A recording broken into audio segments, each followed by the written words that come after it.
Hi mga Jaiski! And for today's video, gagawa tayo ng grass skirt. Grass skirt, yes. Ito Hawaiian. Okay, so samahan niyo ako. Let's go! I dusted the rock. Okay, so ito kailangan natin ng plastic straw. So ito yung gagamitin natin pang grass skirt. Una, kailangan nyo munang sukatin kung gaano kahaba ba yung kailangan nyo na palda. Ayan. So, yung sa akin, mas mahaba sa tuhod.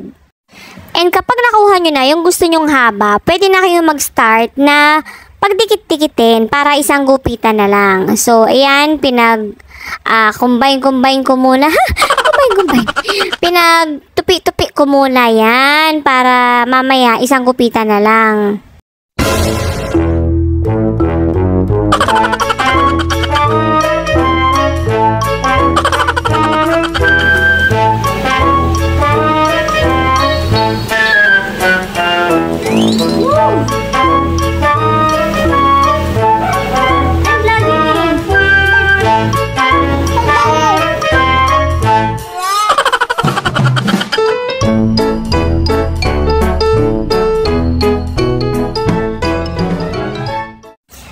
Guys, mag-umpisa na tayo magtali.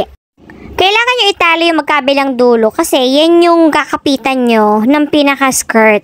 Yan. So, isa-isa, ikakabit natin yan. And ganito siya. So, ipapasok nyo lang. Tapos, tapos, ikakabit nyo, ibubuhol nyo ng ganyan. Yan. Tapos, iusod nyo lang yan dun sa gilid. So, lahat ng itatali nyo, kailangan i-move nyo lang ng i-move hanggang doon sa dulo, hanggang sa makaipon kayo. So, ito, magtali ulit tayo ng panibago. So, ulit-ulitin nyo lang yung same process hanggang sa makabuo kayo ng maraming tali. Ayan, ganyan siya.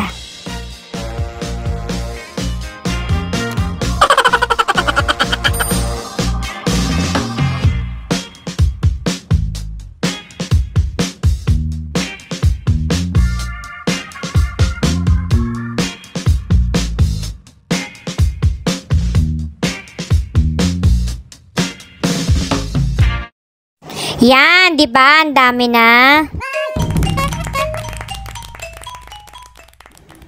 And ito na yung final result. So, ito na yung overall na naging costume natin sa Ren. And nanalo pa siya ng award. So, that's it guys. See you next time. Bye!